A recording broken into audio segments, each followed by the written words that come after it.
Kerbylon project was a dream given form. Its mission, to slip the surly bonds of Kerbal, to explore outer space, to reach for the horizon, to seek to strive, to never fall, to not go quietly into that good night. This is the Kerbylon project. Hello and welcome back to the Kerbylon project. Well, as you can see here, I've updated to version 1.7. I think this is the first video I've done on this version, although I could be wrong. So let's just get into it and we'll start talking about where this mission is going. So, they've changed the interface a bit, and what's good is you can actually have multiple saves. So I could always start another stream for just my testing and messing around and so on, and leave this save state as a nice clean thing. Current missions going on is a couple of map sats, and yeah, all my rovers are gone because when I installed the update, for some reason my save state did not translate over. Now I did make sure that I reinstalled the mod packs that I'm using before I ran the game, but they still didn't show up for some reason. So what I did was I relaunched my mapping satellites, but I haven't done all the mech rovers yet. We managed to get next to all the artifacts on Kerbal except for one, and odds are good it looks exactly the same as all the others. So for now I think exploring the artifacts on Kerbal is done with. Now if I just fly one of these map sats so I can get access to the map, so we can have a quick look at it. Why are you thrusting? Wah! Oh dear. Okay, I've got to reverse the axis. Let me get orbital operations up quickly and tell it to circularize at its current height before we lose this map sat entirely. Oh dear. Orbital information, what have we got on this?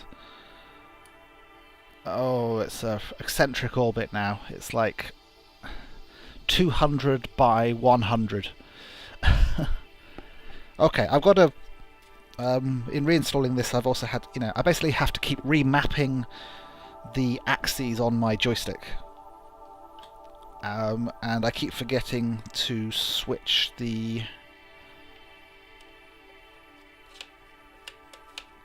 axis on the accelerator.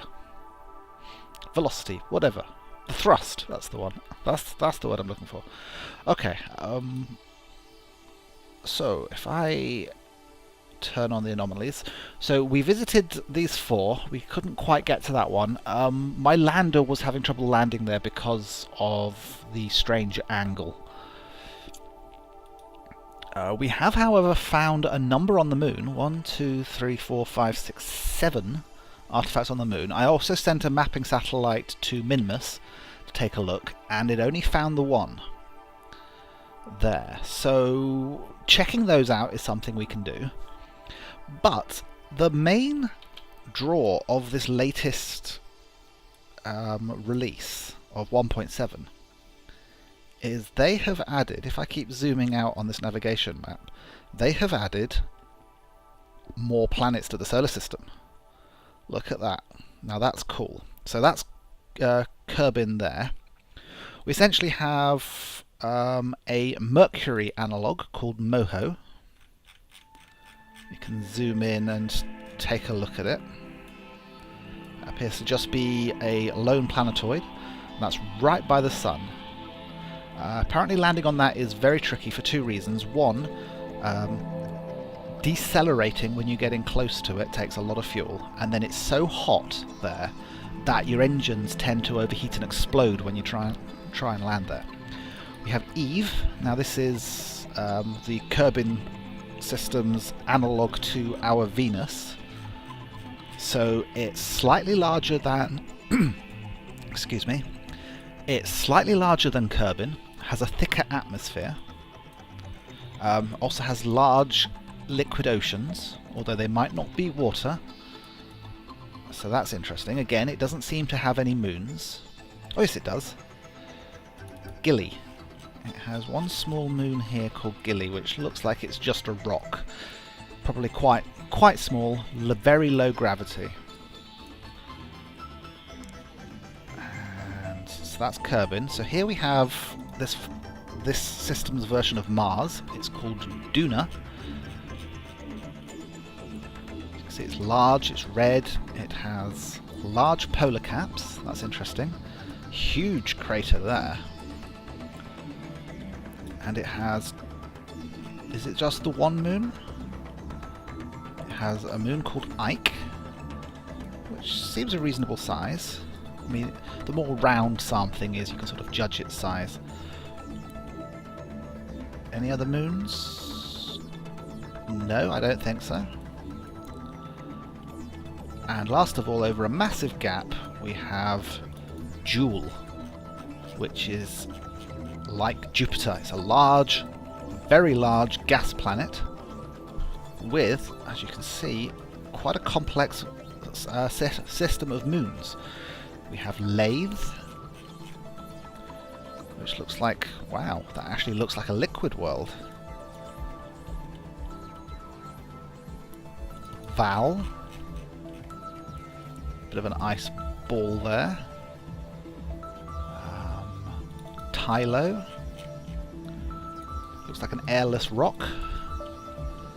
And last of all, Bop. I love the names. Another airless ball by the look of it. So, we want to start exploring the rest of the solar system. Let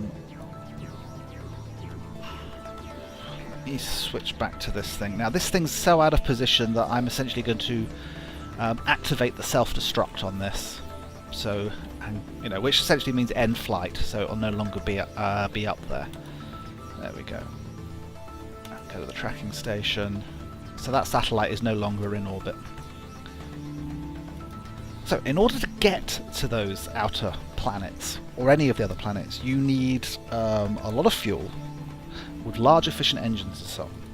So I spent a while designing some craft here. I called it the IXP, the Interplanetary Explorer. If I have a look at the interplanetary stage, because this is the the main meat of the mission. So the first thing we've got lots of these large fuel tanks, and they're running the nuclear rocket engines. And the nuclear rocket engines only have a thrust of 60, but if you can see there where it says the specific impulse ratings, now specific impulse is essentially how efficiently these engines burn the fuel, and the higher the number the better. So as you can see, these things are not very good in an atmosphere, but in the vacuum of space they are the most fuel efficient engines in the game at the moment. The specific impulse in a vacuum is 800. The Aerospike is the second best, and it has a specific impulse of 390, both in the atmosphere and in vacuum. So it's a good all-round engine. You see the values on some of these others: 270, 390, 320, 370, 320, 370, 280, 330. So this is probably the the least efficient engine.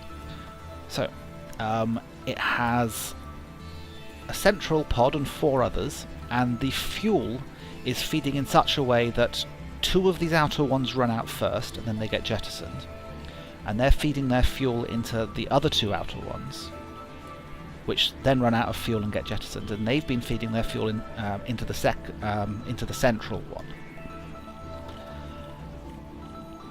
Okay, so this is what I've called the interplanetary stage. This is just what I started with, but then if I can find what I've called the lander stage, IXP lander stage. Now this is the same basic craft, but this essentially has the additional parts to the top. Well, for a start, it has extra boosters and fuel in order to help us get out of Kerbin orbit in the first place. But then it has these things. Now, I added a mod to the game which lets you have these empty command pods. So essentially these are command pods that don't have any Kerbins in them. So what I've got here is actually two separate lander crafts. One there and one there. Each one has a large fuel tank in the middle which feeds these outer fuel tanks on which are loaded aerospike engines as the most efficient engines in all atmosphere types. They're equipped with their own map sat, so they can do little mapping missions and so on. And the idea is this here is a 3-man pod, and once we actually get into orbit around one of these other planets, we can EVA a Kerbin out of the hatch, which is there, and he can pop on over, climb into one of these spaceships. I can then rearrange the staging so this spaceship separates, and then he can fly that and do stuff. Now, in order to be able to get control of it, you have to have a mech jeb on. You can't just climb, eject an empty pod, make a Kerbin go in and have it work. You have to have the mech jebs on them all, the autopilots, simply because that's what allows you to pilot them. So as far as the game is concerned, the Kerbal isn't piloting it, but as far as I'm concerned, he will be. Now this, as you can see, is quite ambitious, and I've no idea if it will work. It's possible these things are over-engineered. They might have too much thrust to land on planets and take off again. They might have too little. But, you know, them's the risks of space travel. Now, the problem with this thing is it's quite heavy overall. Somewhere I've got a mod. Here it is, Kerbal Engineer. This is basically something you just stick on, and it gives you information. And you can see the total mass here. I don't know what these two different numbers are. Possibly that's with and without fuel. This thing is very heavy. 440. And essentially I've been having trouble getting this into orbit. I've been having lots of trouble getting this into orbit, as you can imagine. Now the orbiter stage I think is very similar to the lander stage there. Yeah. What I want is the launch stage. So this was my attempt to add enough thrust underneath this behemoth that I could actually get it up into orbit. Waiting for it to load. Let's zoom out a bit. Now this was actually my second attempt. I tried putting all the rockets underneath and it just crumpled under the weight. This was me attempting to do like what's known as the onion ring design, and it actually became too large for the launch pad. And either way, this thing is so heavy that getting it into orbit in one piece just, I don't think it's going to work. So I needed an alternative to launching this thing in one piece. So I turned to another mod, and it's called the orbit construction kit or something like that. Again, there'll be links to all the mods I'm using in the description.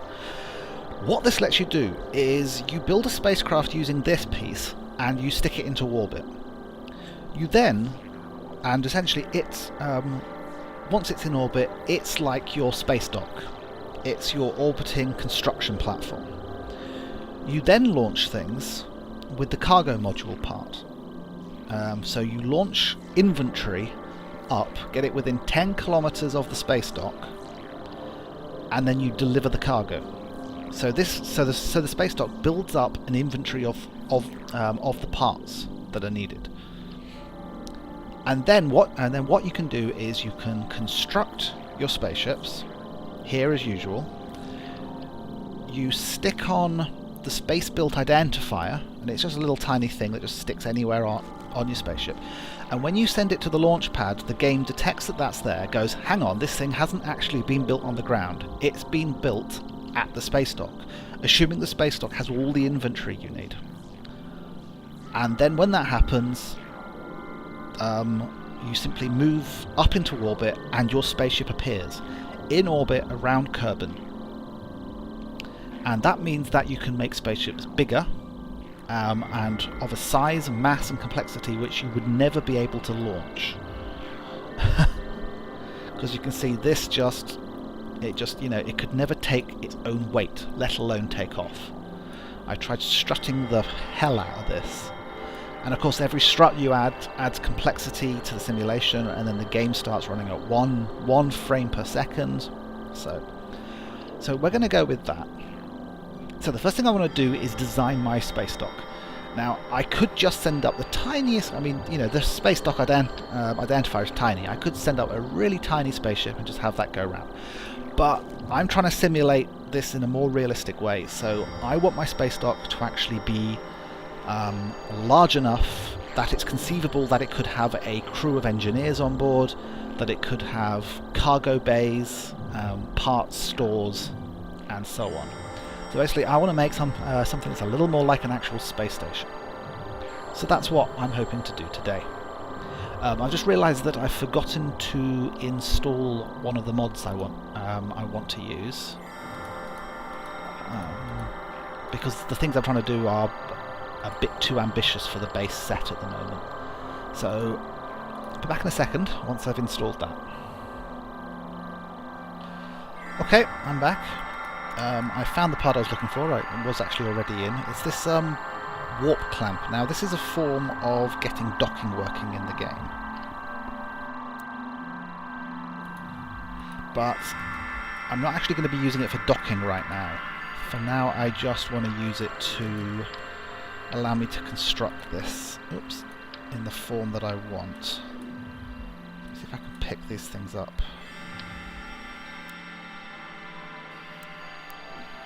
So what I'm building here is this is where all the Kerbal engineers that are actually going to be building this thing are going to live. I'm just trying to work out how best to make this look. Let's turn snap to angles on. There we go. I think that looks good. I've got these empty modules. Put them on like so. So none of this is functional. This is for purely aesthetic reasons.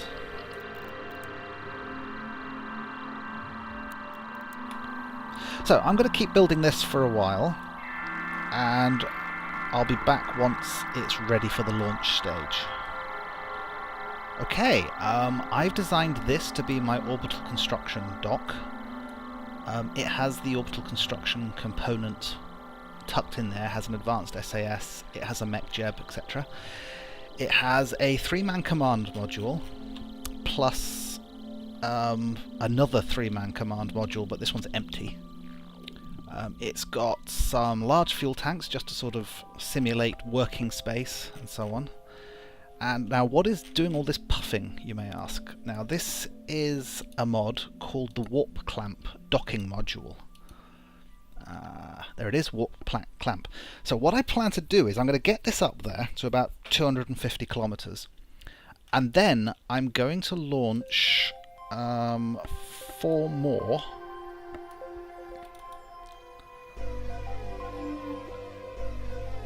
Load, which will be smaller modules. Just again, it's 2 command modules and some more workspace, and I'm going to launch 4 of those, and they're going to dock with this thing.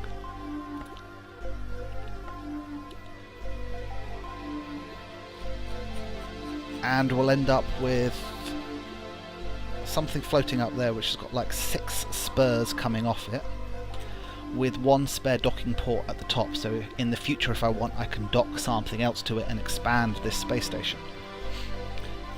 I'm getting up there in a relatively normal way. I've got 9 solid rocket boosters to get me off the ground, then I've got a stage which is a heavy lifter stage, and then a stage to actually get me into orbit. And then this thing has a little tiny engine to do its orbital manoeuvring. So I've been doing some test launches with this thing, and it seems to work relatively well. So, let's see whether or not I can get it up there. Just hit save, launch. Now my test launches, I've just been letting the mechanical Jeb autopilot fly it up there. Oops. But for this one I'm going to try and fly it manually because I've not done that for a while.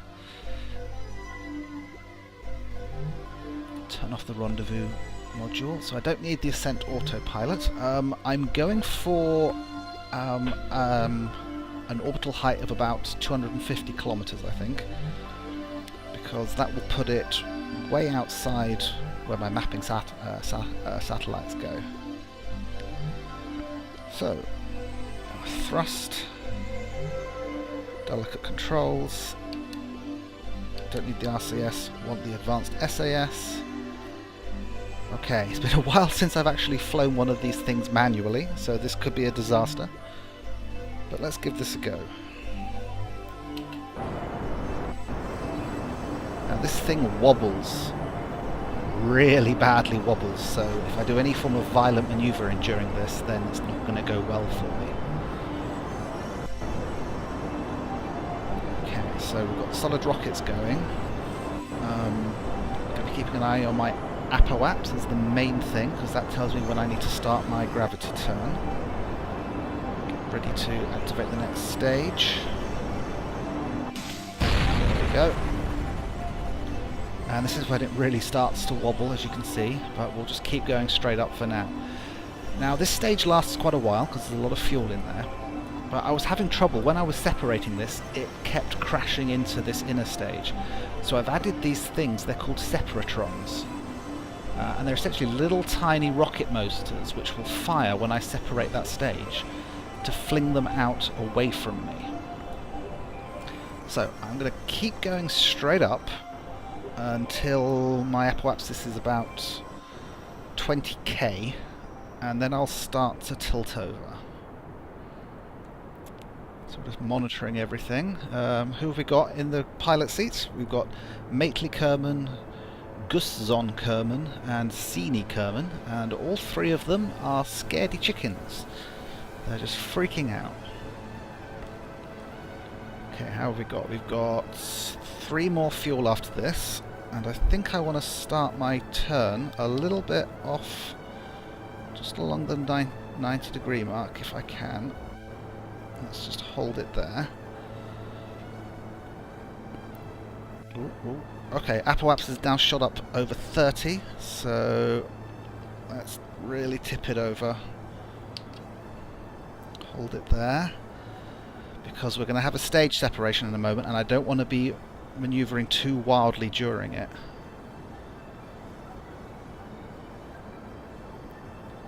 Wobble, wobble, wobble. This is when it starts to go a bit too fast. See how those things just shot out to the sides? Okay, okay. Bit of an uncontrollable tumble. Let's see if we can... well, control it. Okay, okay, okay. Oh, no, no, no, no, no, no, no, no, no, no. Pull up, pull up, pull up, pull up, pull up. Ah! Oh, okay. Turn off delicate controls. Turn off delicate controls. Try and stop the tumbling. Oh, it won't pull up. It won't pull up. Turn on RCS. Turn on the RCS. Let's see whether or not we can get this back again. Whoa. Oh, I really need this to be on the 90 degree line as well. Come on, come on. Okay, okay.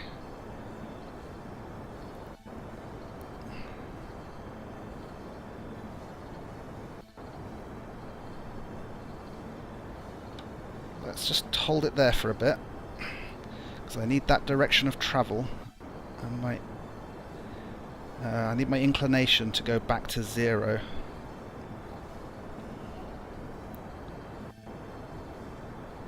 Okay.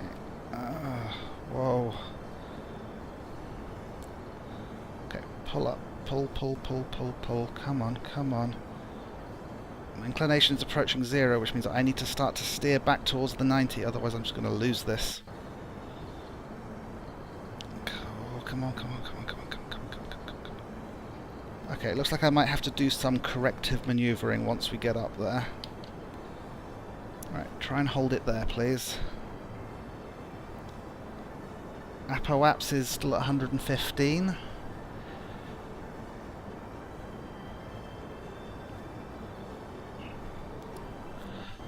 Okay, this thing's starting to steer its way round.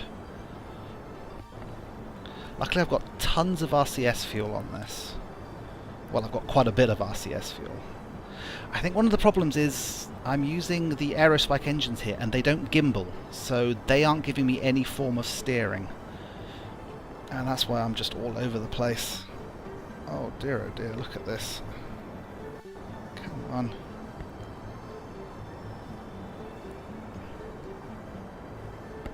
I think this stage is almost out of fuel, so... Okay. Oh. Wow. Okay, let's just... Okay, our apparatus is 115, which we're actually pretty close to that. I'm gonna use the autopilot here just to try and help me get orientated in the right direction. Because we're coming up to our apoapsis and I need to circularize this orbit.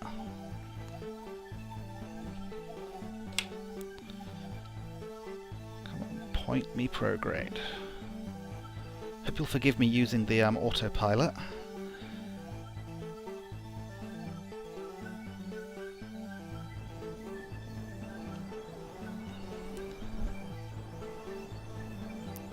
Okay, so I've got to try and get my periaps out of, well, the planet, which is where it is. Oh, that was... I just started steering in completely the wrong direction.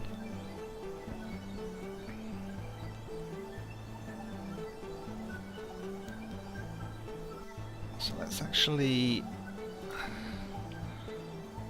I want to thrust a little bit up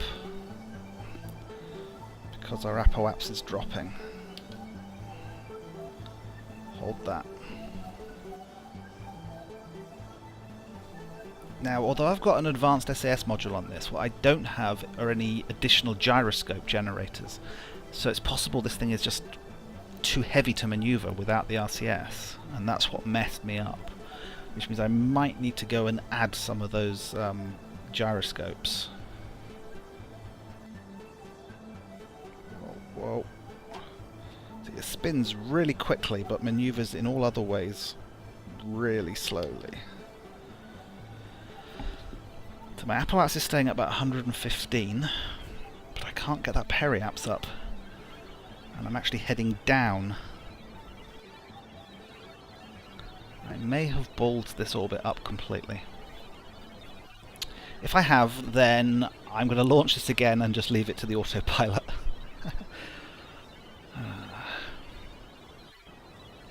Because this thing took me quite a while to design, and it's getting late, and I would like to get my space dock up and into orbit, or at least a basic one up and into orbit. You know, I can add the additional docking modules and stuff later, but I want to get the basic one up there. So then the next time we play, I can, you know, launch my interplanetary mission.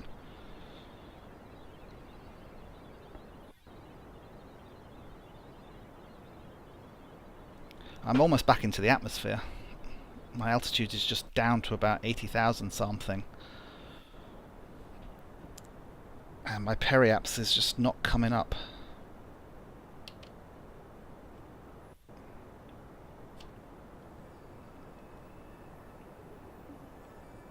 Whoa, this thing wobbles way too much. I think I need to add some dead zone to the roll control.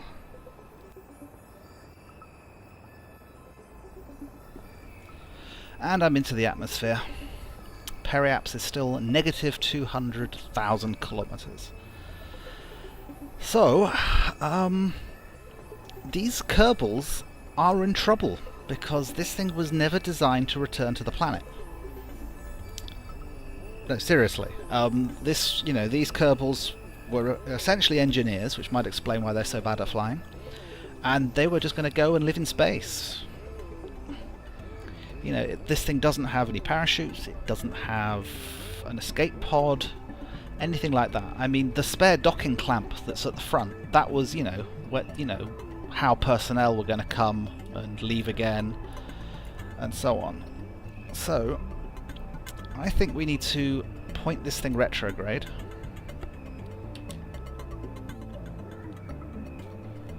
And just thrust full and see whether or not these Kerbals can get a miracle. So we're well into the atmosphere now, trying to slow ourselves down. In fact, I'm going to RCS thrust against the direction of travel as well, just to really maximise the amount of thrust we've got. These guys are in the upper command module, so they've got quite a bit of cushioning beneath them. It does also mean that they've got an entire tank of explosive fuel above their heads. So what have we got? The surface speed is dropping rapidly as we hit the atmosphere. The problem is the downward speed, which is still about minus... what is that? We're going down at about 200 meters per second. Maybe 250, or 400 even. So here we go. The autopilot's going to keep trying to point us retrograde. At least it's meant to.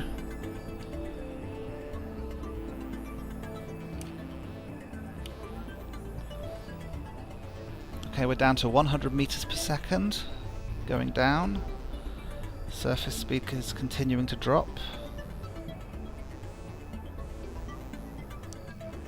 Say goodbye to Mately, Kuzon and Sini, because they are unlikely to survive.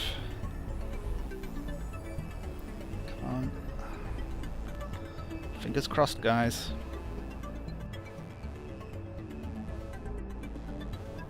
Ah, 100 meters per second, going straight down.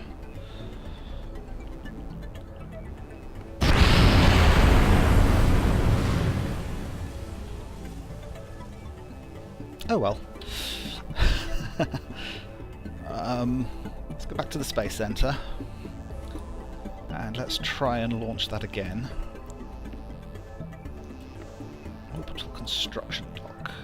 Load.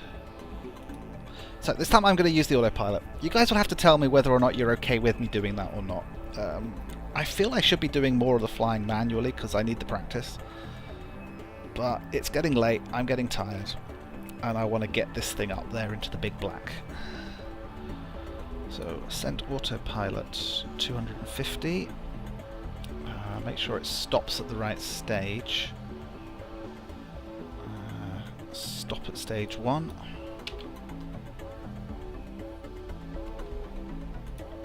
Engage. Lift off. So, this time I can just sit back and watch. Of course, it's not guaranteed. The thing with the physics engine is it's a bit like a chaos generator. You know, even with all things being equal, it's not necessarily always going to act in exactly the same way as it did before. Is that sun coming up or going down?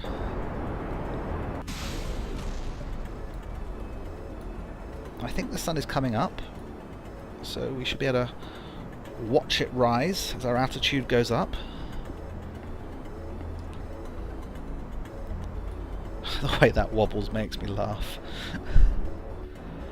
I've got these struts here. I'm hoping you can see my arrow pointer, my mouse cursor. These struts here are as long as I can make them. You try and make struts longer than that and the game won't let it. There are some mod packs with longer struts. Although I'm using a lot of mods, I'm also trying to minimise the amount of mods I use because they can cause crashes and you just throw too much stuff in the game and it just becomes a different game. I mean, for example, there's a TARDIS mod. I could just install the TARDIS mod and it lets me go anywhere. It has infinite fuel and so on. So, there's the sun. I wasn't quite pointing in the right direction. So we're on our last tank of fuel on this ascent stage. And then hopefully this time the orbiting stage will get us there. You can see that even the autopilot's having trouble flying this thing. It's as we drain the fuel from this final stage, these engines are so powerful. We just start going so quickly. I mean, look at this current thrust-to-weight ratio is approaching 4. And that's just, you know... I mean, when I fly it manually, I should probably throttle back. There we go. I'm glad I've worked out how those separatrons work. I was having a bit of trouble with them at first, but they're really good. If you're having trouble with bits which you're jettisoning from your spaceship, if you're having trouble with them smashing into your spaceship, then they're brilliant. You just have to angle them in the right direction. Use the rotate keys, which in the... yeah. Okay. So how are we doing? Apoaps is approaching 60 kilometers. Plenty of fuel on this orbiting stage. Now, I had considered putting this thing into a geostationary orbit, but as far as I can tell, looking it up, a geostationary orbit is 2,868 kilometers, which is just so far up. And considering the fact that I need to deliver component parts and cargo to this thing, I don't want it that high up.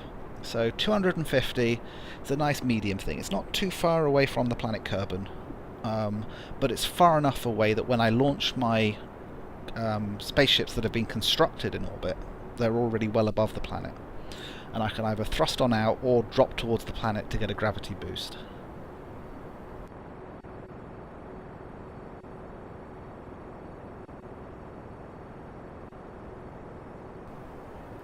So we're on the final tank of fuel of this stage, really starting to pick up some horizontal speed, which means the periaps is coming up quite nicely. Hopefully it will jettison this stage before the periaps gets completely out of the atmosphere, otherwise I'll have debris in orbit. But we'll find out.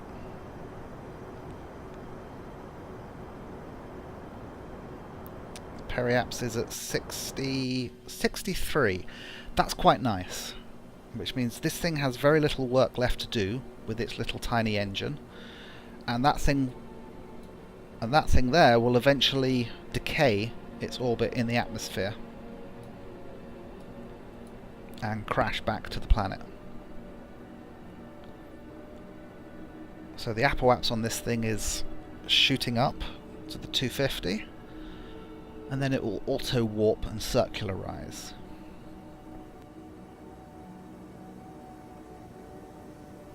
I mean, of course, I'm doing all this because I want to get my, massive interplanetary craft up and flying.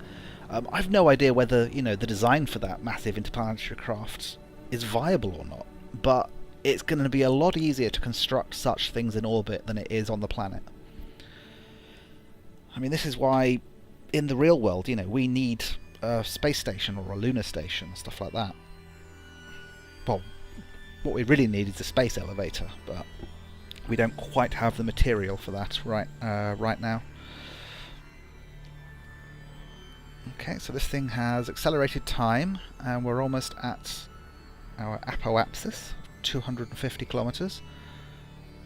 It's rotating itself into position to do a circularization burn. And there we go.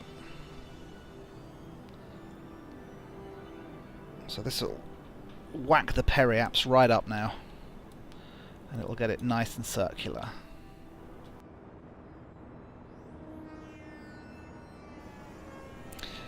Now, the eccentricity, that's how much off the equator we are, the angle of our orbit. And it's good to see that I think it's adjusting that during this circularization burn as well. Oh no, it's the inclination is our angle off the equator. And that's staying at 0.1. I might try and get that to be a little bit better.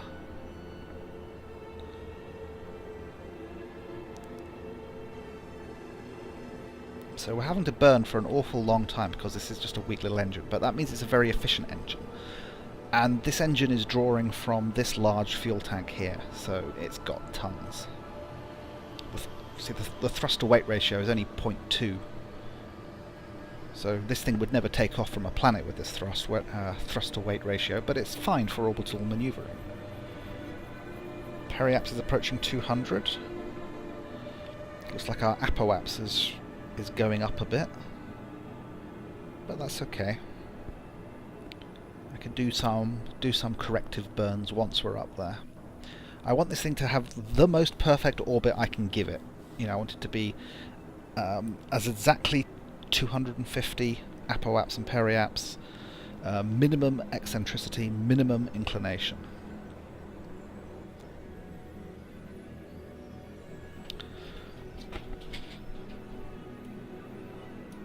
Okay, let's kill that rotation, and we'll take a look at what we've got. If I turn off the Ascent Autopilot and bring up the orbital operations, then I can use this to correct stuff. So our apoaps is at 260. Ooh, and our periaps is 233. That's actually a very bad orbit. Bad computer. Apoaps cannot be below current altitude. New periaps. Well, let's give a periaps of the 250 kilometers. Periaps cannot be above current altitude. That's weird. Apoaps cannot be below current altitude. Periaps cannot be above current altitude. Huh. Okay, well I think if I just point myself prograde and thrust, then that should raise my periaps, shouldn't it? No, what I need to do is I want to lower my apoaps, so I want to point myself retrograde. Let's just give it the RCS thrusters for a moment.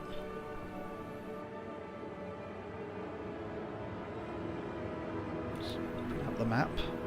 Because if I want to lower that, I need to do a retrograde burn when I'm at my periaps. That's going to be the best thing. And then I can lower that, and then I can raise that. So I can warp to my periaps, give me a lead time of 30 seconds. So this is just auto-controlling the time warp. See, the thing with the MechJeb is it makes this game easier to play. You know, just as interesting, exciting, and just as a design challenge and a flight challenge, but you're not having to do every little thing manually. Right, so I'm approaching my periaps, so point myself retrograde.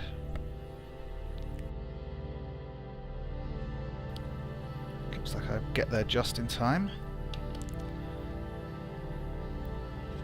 And if I thrust, I can lower my apoaps. So 258, 257. That's coming down.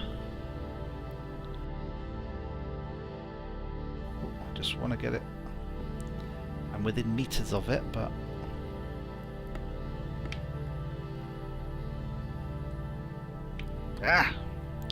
slightly too far, but only slightly. It's like within 12 meters. Okay. Now I want to warp to the apoaps and raise my periaps. Or I could just hit circularize at this point. Except it wants to circularize at 234, which I do not want. Because that's my current one. So yeah, so warp to the apoaps.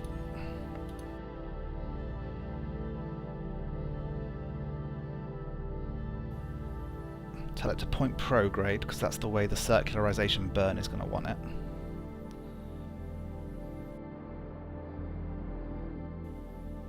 Okay, what have we got there? Not quite accurate enough for my taste. I want to raise that periaps ever so slightly.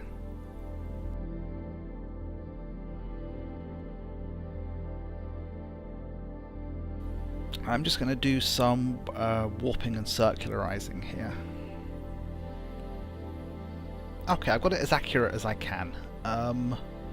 My apoapse is 50 meters above the 250 kilometer mark. My periapsis is 36 meters above, so it's a very circular orbit, and I've got my angle against the equator as accurate as possible as well. So that's pretty good. So you can see my apoapse and periapse are so close that the computer can't decide exactly where they are.